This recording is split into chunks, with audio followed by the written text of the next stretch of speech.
Now what you've all been waiting for. So our keynote speaker today is Parthasarathy Ranganathan. And Partha is currently a VP and Technical Fellow at Google, where he's the Area Technical Lead for hardware and data centers, designing systems at scale.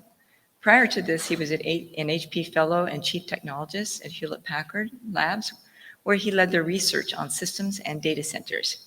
And Partha has worked on several interdisciplinary systems projects with broad impact on both academia and industry, including widely used innovations in energy-aware user interfaces, heterogeneous multi-cores, power-efficient servers, accelerators, and disaggregated and data-centric data centers. He's published extensively, including being the co-author on the popular textbook, Data Center as a Computer. He's a co-inventor on more than 100 patents and has been recognized with numerous awards. He has been named Top 15 Enterprise Technology Rockstar by Business Insider, one of the top 35 young innovators in the world of MIT Tech Review, and is a recipient of the ACM SIGARC Maurice Wilkes Award, Rice University Outstanding Young Engineering Alumni Award, and the IIT Madras Distinguished Alumni Award. He's also a fellow at the IEEE and ACM and is currently on the board of directors for Open Compute. His talk is going to be Make Computing Count, Some Grand Opportunities for Testing. Please help me welcome Partha.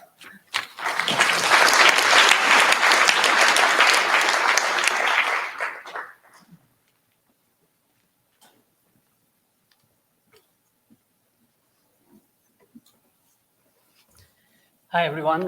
It's a pleasure to be here. So hopefully we'll get the slides here. I'm guessing everyone can hear me okay. So while I bring up the slides, how many people are attending ITC for the first time? Okay, there's a bunch of us here, so thank you. This is my first ITC. I've read a lot of ITC papers and I've listened to a lot of keynotes, and I've never been here before. So thank you for inviting me here. It's exciting to be here. And thank you for everyone that's here in person as well. So my talk today is called Make Computing Count, Some Grand Opportunities for Testing. And what I thought I'd do today is to really structure the talk in two parts. So the first part, I titled it Testing Times and Testing Opportunities. And what I want to do is to talk about how we are at a pivotal moment in systems architecture.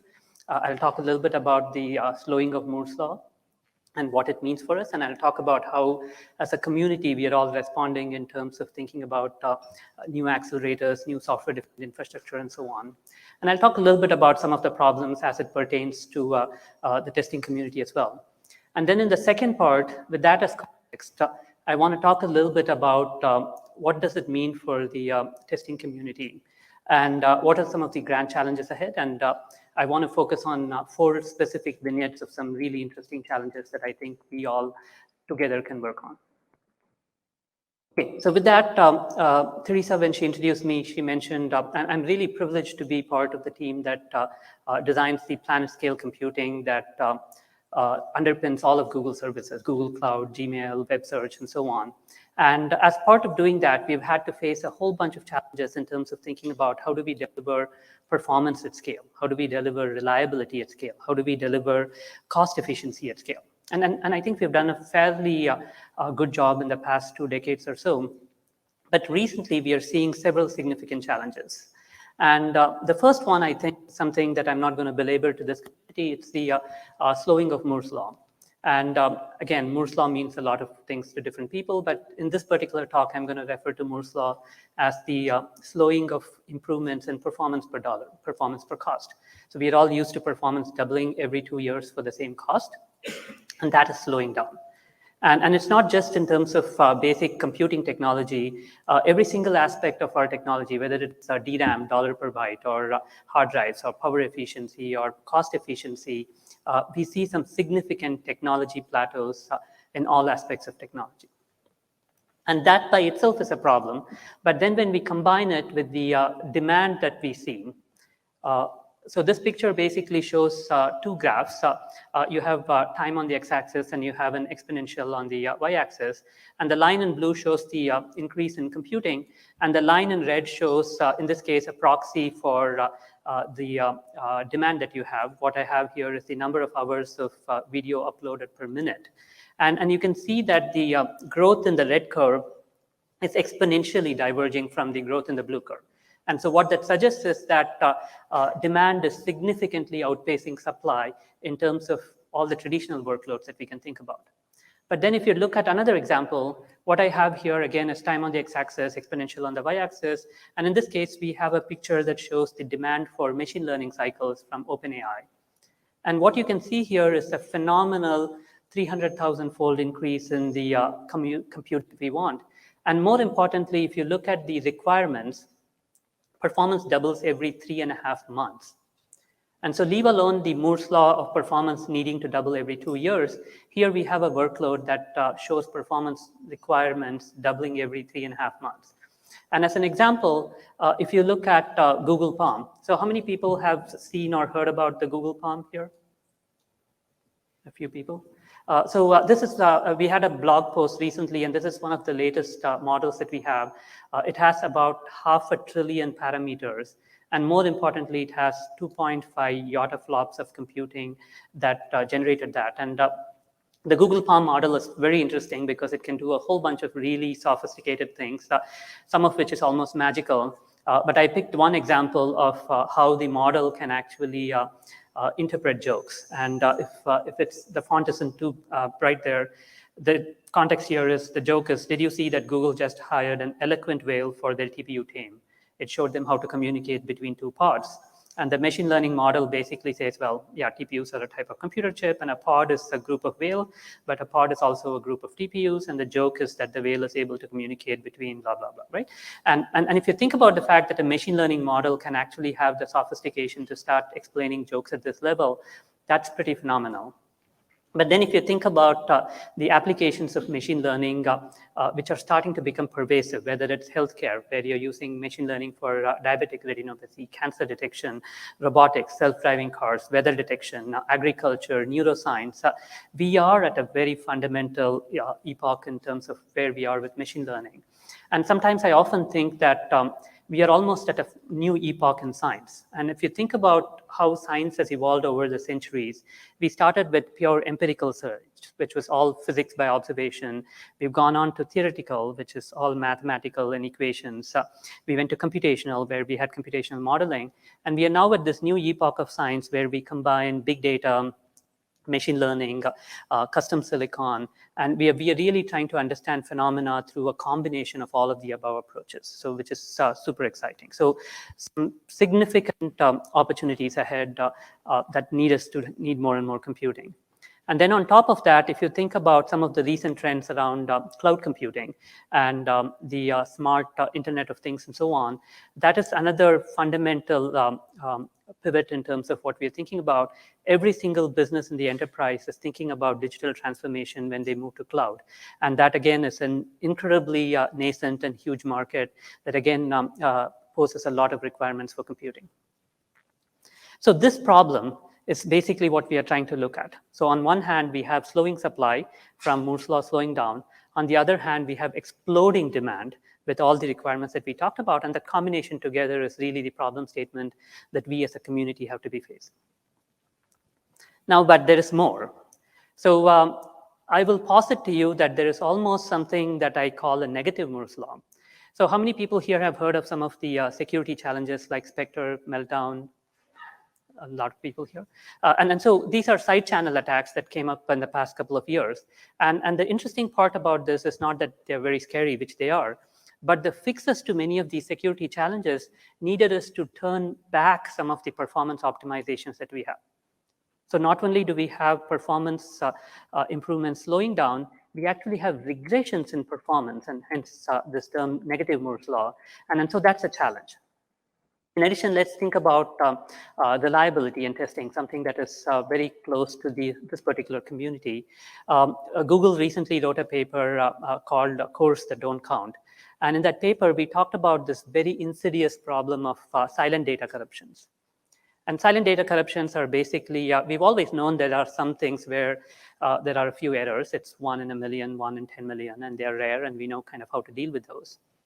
But in the last 5 years, we're seeing that these errors are increasingly becoming more and more prevalent. We are seeing orders of magnitude higher frequency in how we see these silent data corruptions. Now, there's a whole bunch of reasons for why this could be possible. We are trying to still root cause these things.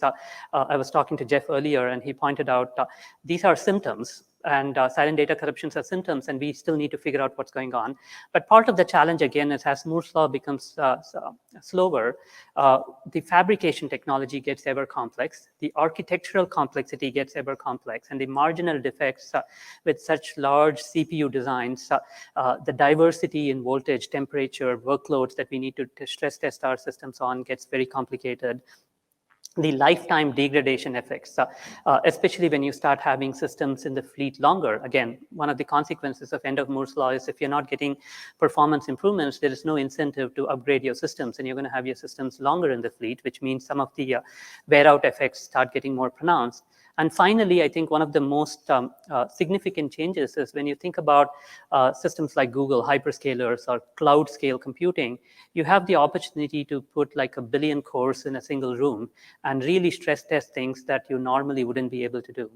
And so the combination of all of this leads to some pretty significant test and screening misses.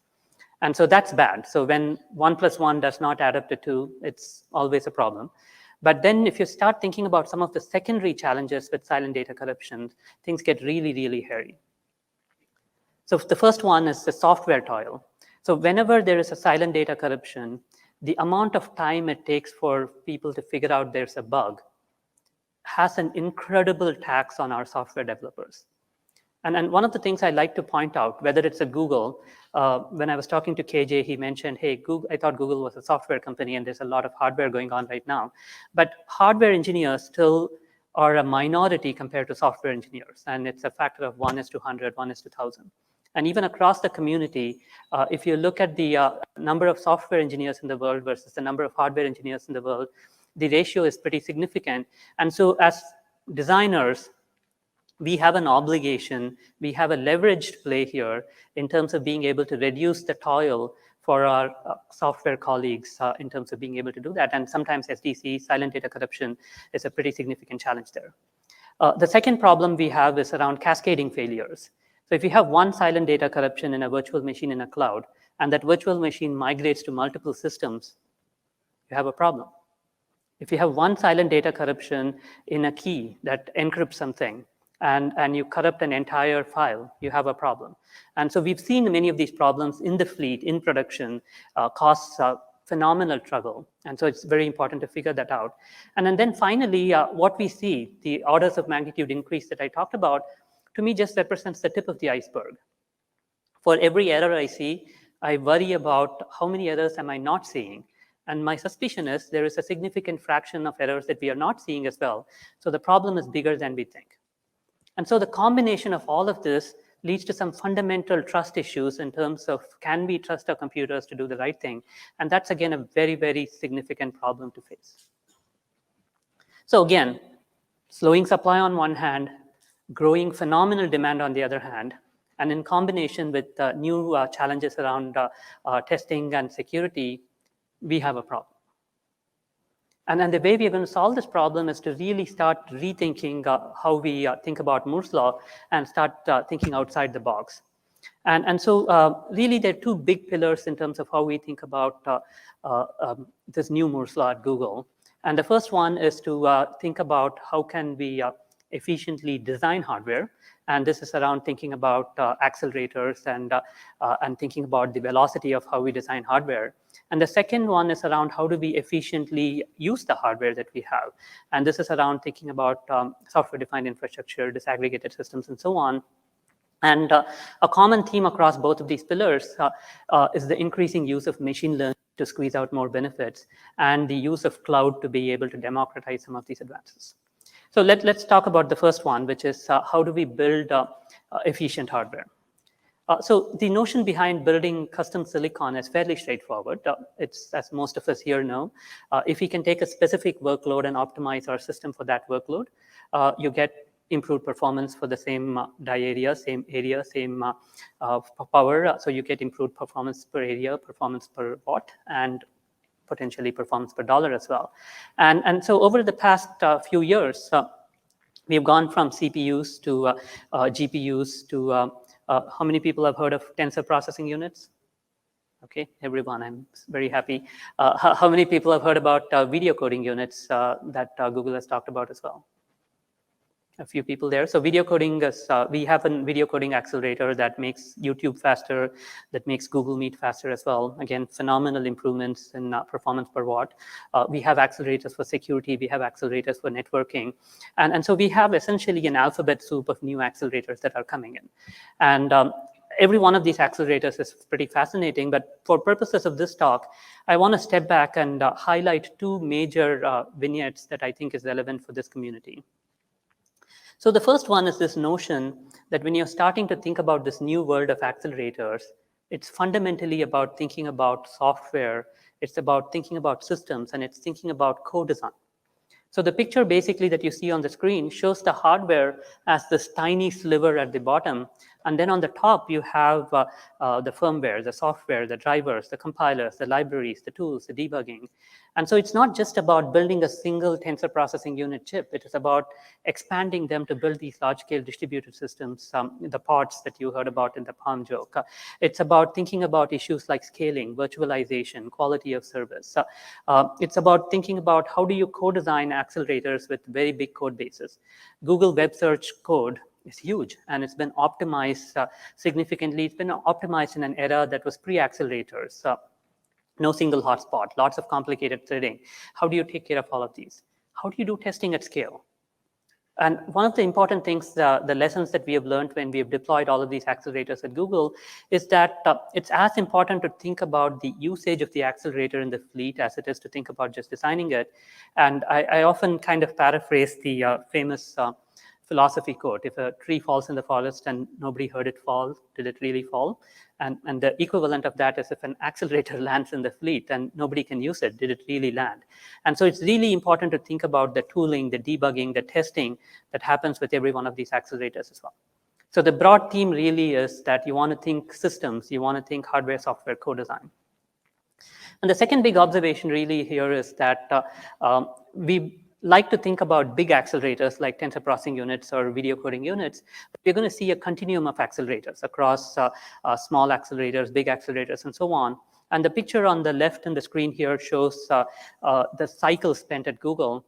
And what was really interesting in this picture is that 1 out of 3 cycles at Google are basically spent on 4 or 5 big workloads.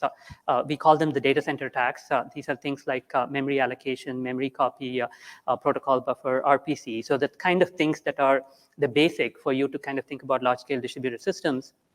And the fact that these are by far the largest workloads that we have at Google is pretty significant. And so designing accelerators for these data center taxes is very different than designing a tensor processing unit. And you need to be thinking about closely coupled accelerators and so on. So we're going to see a lot more accelerators that look very different from what we have as well.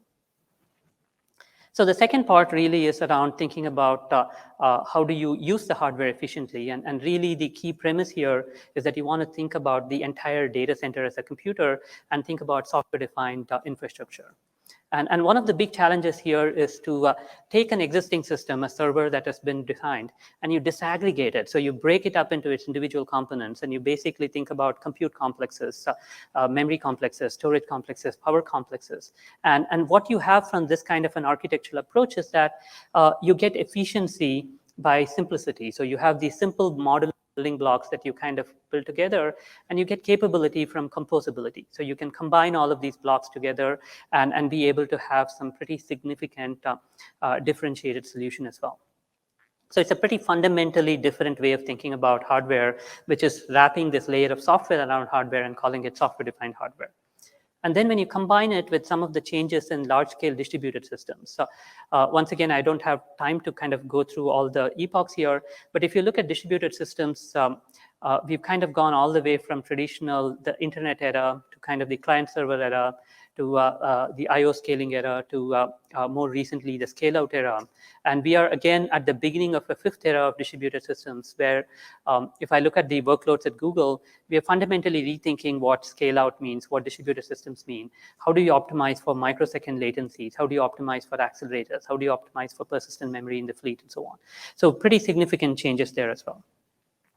And then finally, one of the key things that we are starting to use is to think about machine learning in all of these systems as well. And as one example, the picture on the right here shows the stall cycles associated with memory.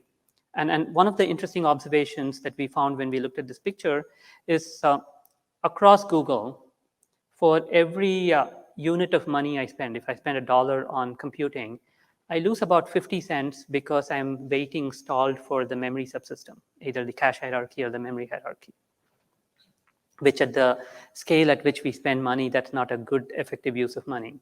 And so we asked the question, can we do autocomplete for memory address patterns? So if you go to Google or your favorite search engine and you kind of type TES, it's automatically going to say, hey, are you thinking about testing?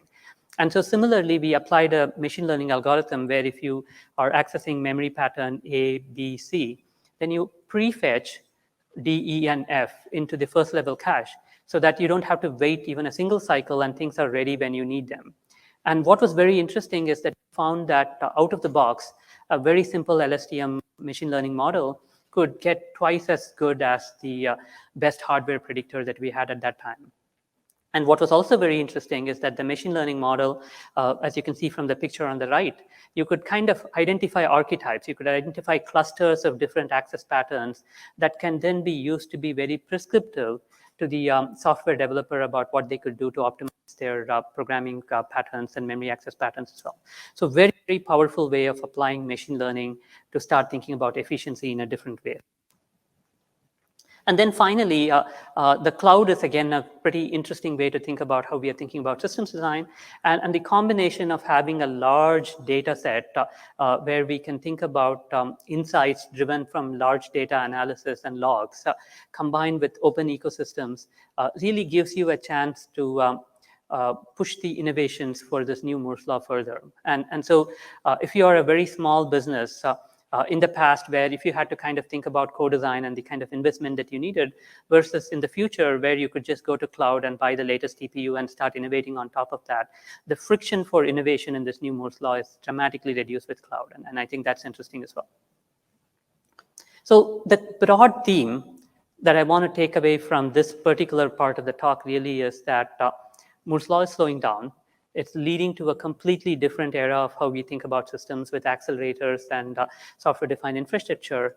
And there are really two common themes with all the stuff that I talked about. One is we are rewriting the rules of hardware and software. And second, we are thinking about this harmonious design between hardware and software, co-design, software-driven, software-based, software-influenced. And so those are the two key themes that really, I think, are pertinent as we start thinking about what does it mean for testing going forward as well.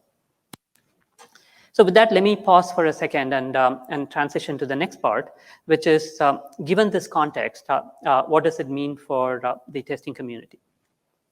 So I want to start off with, like, there is a lot of phenomenal work from the testing community. I was looking through the program and some really exciting papers here. So thank you for all the work that you do. I think every single paper that I see here is very relevant to the challenges that we face. But I think there is a lot more. And so I'm not going to spend time talking about the future-looking work that I see in the papers today already. So I'm not going to talk about chiplets or stacked memory or all the challenges with kind of emerging stuff. They are very important. But I wanted to maybe highlight 4 vignettes where I think it's not business as usual. And then I think there are some new challenges. And Irwan mentioned this at the beginning, where when he was accepting his lifetime award, he said, hey, probably there's a lifetime worth of work still left to be done. And then I think these 4 pivots, I think, will hopefully give your community a lot more exciting opportunities ahead. So the first one, again, is talking about silent data corruption. I talked about how we need to plan for increased failure rates, increased longevity with the slowing of Moore's law. But then what does that mean? And I think what it means is, if I look at the challenges we are facing at Google with silent data errors, discoverability. How do I notice that something is problematic? Repeatability and reproducibility. We spend an inordinate amount of time once we know there is a problem, getting it to come back again. Sometimes it takes a long time. Sometimes it takes the right set of circumstances. And then narrowing it down into a reproducible test set that we can then pass to our suppliers for them to be able to debug it and root cause it. Incredible amount of challenges. So how do you root cause it? I think this is a problem where we still don't have very good visibility. How do you localize the problem? And then once you have all of the problems, how do you service it? How do you kind of figure out something is wrong and isolate those machines and send them back to the thread? How do you kind of think about resilience? And individually, every one of these is a problem, but how do you do all of this at scale? When you have like 1 million servers that you're kind of thinking about, and these are handling some of the world's most business critical services. You don't want your Gmail to go down, or you don't want your cloud customer who's running a hospital to have any problems there. A pretty significant set of challenges. And one of the new set of problems that we've had to face and solve with silent data corruption is this notion of how do you do in situ stuff? In situ testing, for example. How do you root cause failures in production, in fleet, when you're running live production workloads? How do you think about features to monitor in the field aging, in the field wear out? How do you proactively prevent reliability excursions? And once again, you want to do all this at scale, but you also want to do all this at scale with dramatically lower overheads as well. And then finally, as I mentioned, I think we have a grand challenge ahead where we really want to get a couple of orders of magnitude at least in terms of taking what we have in terms of our DPPMs and improving that. And I honestly cannot see how we will do that unless we look at the entire life cycle, all the way from design, validation, manufacturing, deployment, early life, midlife production to retirement and wear out. And once again, some pretty significant challenges to be faced here as well. So the second observation I want to make is, I know the testing community focuses a lot on testing for correctness, and I think that's fantastic. I think one of the interesting observations here is with the slowing of Moore's law, you have an opportunity to think about testing for innovation velocity. What do I mean by that? So Moore's law, to me, is 3 variables. Performance doubles every 2 years for the same cost. So you have performance, time, and cost. And if you find that it is increasingly difficult to improve performance or improve cost, then time is a variable that we can look at. And so what you see on the picture on the right is basically various exponentials. And you have green, which is performance doubles 40% every year or so on. And then you have the red, which is slow down Moore's law. And what that picture shows is that if you cannot get 40% every 2 years, maybe you can get 15% every 6 months. And so this notion that you think about the area under the curve, you look at performance per cost per time, and you optimize the velocity of release. My colleagues in software often joke to me that they have really big software code bases where they release things every 6 weeks, every week. And when they come to me for designing hardware, usually I tell them, well, we have a really interesting idea, come back in 2 years when I'll be ready to deploy it. And that's not acceptable, right? And so the notion of how do we think about hardware design akin to software releases, how do we do co-design, modeling, testing, debugging, and do that at scale and be able to compress the timeline, I think it's a pretty big challenge. And one of the things I think that is going to be very interesting is another trend that we are seeing in hardware, which is the notion of open source hardware. And Google has been really good about benefiting from and contributing to the open source community. So whether it is something like Kubernetes or Chrome or Android, we've had a very good track record. And one of the interesting observations that we are noticing is that we have an opportunity to do something similar for hardware as well. So the CHIPS Alliance is something that Google helped found with some other partners in industry and academia. And we've been able to put a lot of verification testing suites in there that has dramatically helped build an open innovation community around testing. Similarly, working with Intel, Intel has this open data center diagnostics, and we help with some of the silent data corruptions as well. And then Open Compute, I'm a board member on the foundation's board of directors, and there's some really nice opportunities there. And in a couple of weeks, we're going to be making some pretty significant announcements at the Open Compute Summit, where we are going to talk about the importance of an open innovation ecosystem for the testing community and how it can help with innovation velocity and be able to kind of attack Moore's law from this third dimension. And then the third vignette I wanted to offer, which is something that I think the testing community doesn't think about as much. And maybe if there is one thing you take back from this whole talk, I would say this is this slide, which is this notion that testing needs to evolve from being very narrowly focused to simple hardware level modules to start taking a more holistic approach, to start thinking about software as a partner in how you do testing as well. And so it is software defined, software driven testing, and so on. And so this notion of taking a full system view and thinking about hardware software co-design for testing, I think is going to be by far some of the biggest opportunities that we'll see. As an example, we've been playing around with this notion of what does software-defined resilience look like? So when you have silent data corruption or any other kind of testing things that we cannot catch, or if we find that some of the approaches to deal with faults comes at an inordinately high cost, can we have a knob that allows us to dynamically turn how much testing do we do? Can we have a knob, for example, when I have in situ fleet scrubbing for faults, or I'm testing something and I'm co-locating this testing with the other workloads in the fleet?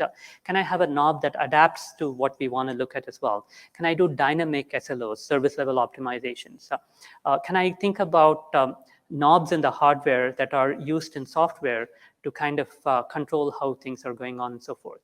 And so this notion that there is a full stack and there is an appropriate breakdown across various levels of the stack that leads to much better optimas than just focusing on individual levels, I think is a very powerful idea that has a lot of benefits. And I hope more of us look at that as well.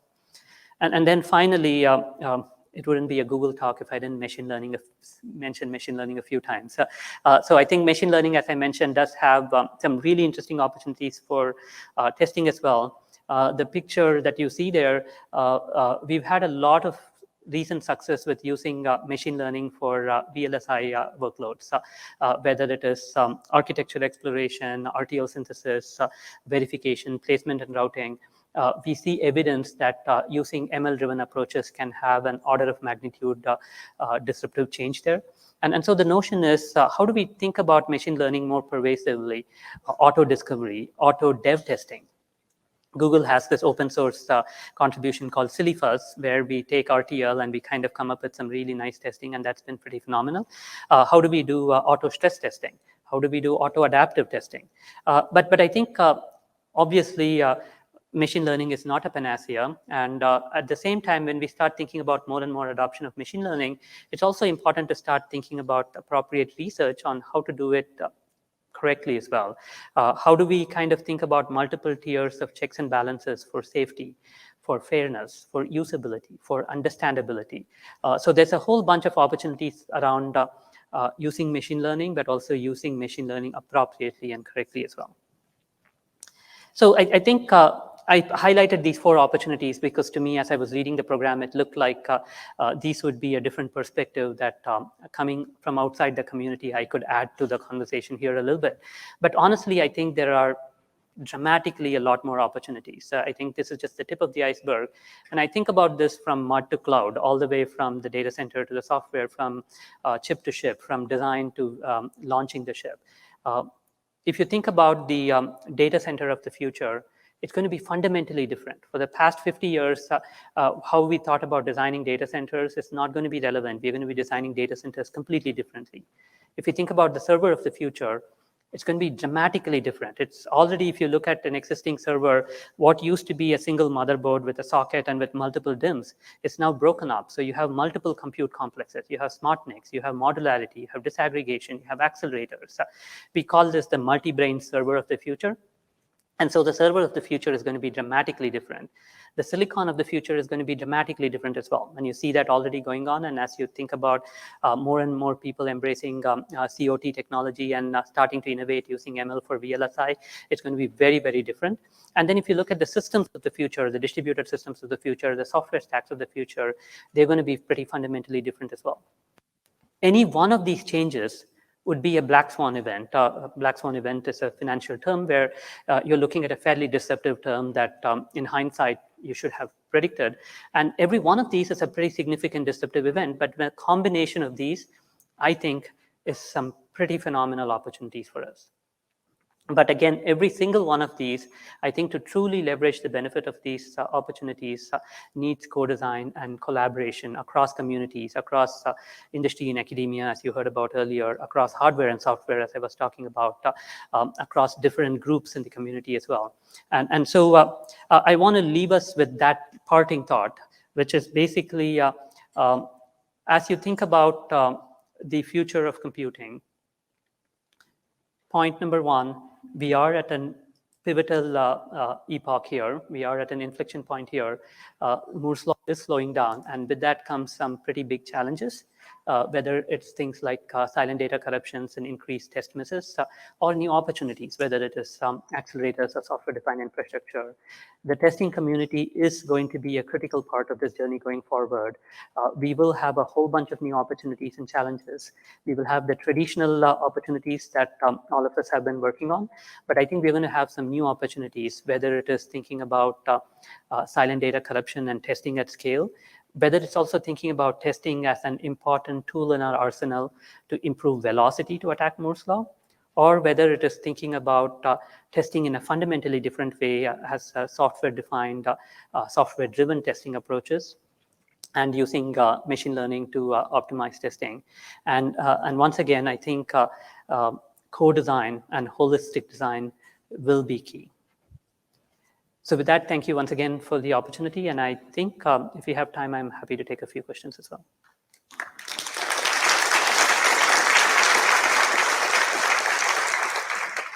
Yes, if anybody has a question, I believe there's a microphone out there. Find the microphone, ask the question. And also for our virtual audience, if you want to ask a question, you can type it into chat. Yeah.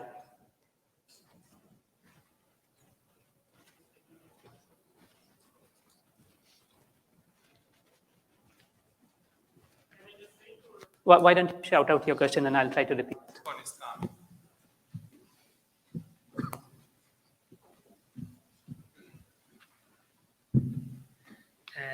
Thanks for the nice talk. I'm Mehdi Tahori from KIT Germany.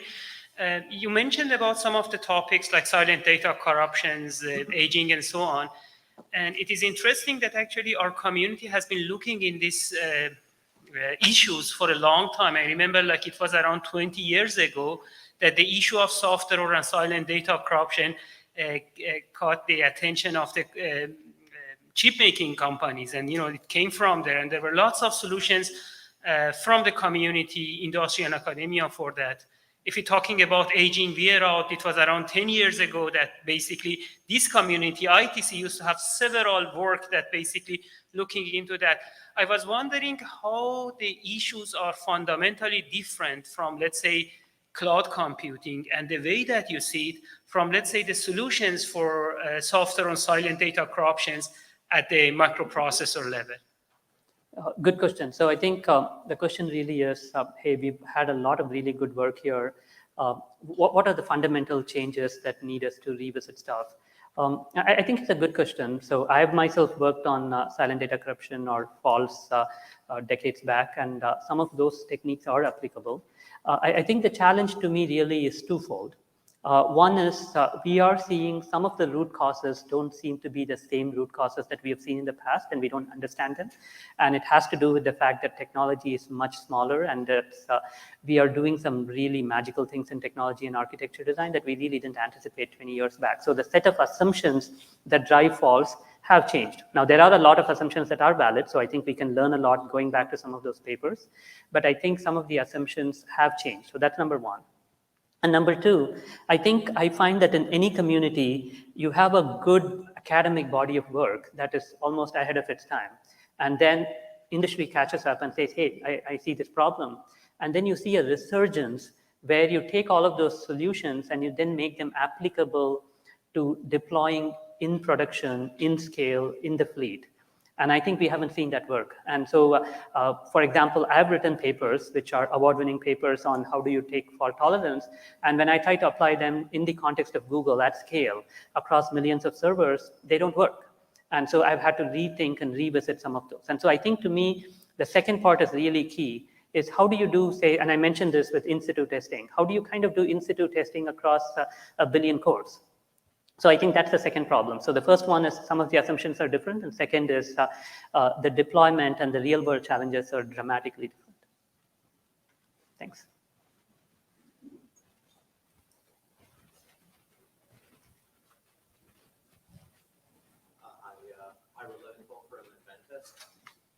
Thank you for the, there we go.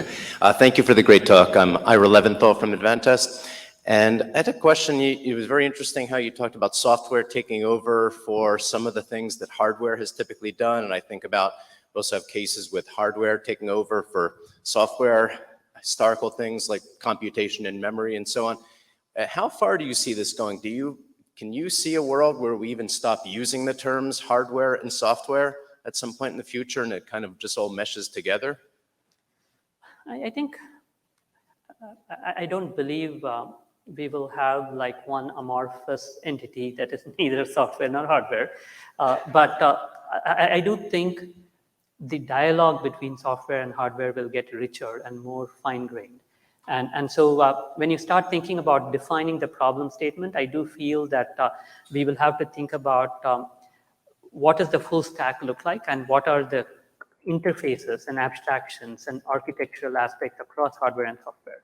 And I think that is basically where things will change. I expect you'll continue to have hardware and software because they have very different communities, very different trade-offs, very different cadences, time constants, and so on. But I think the notion of figuring out where are the boundaries and where does the handoff take and what is the give and take, I think there's going to be some richer conversations there. Mm-hmm. Okay, thank you. Any other questions? All right, well, let's thank our speaker. Thank you.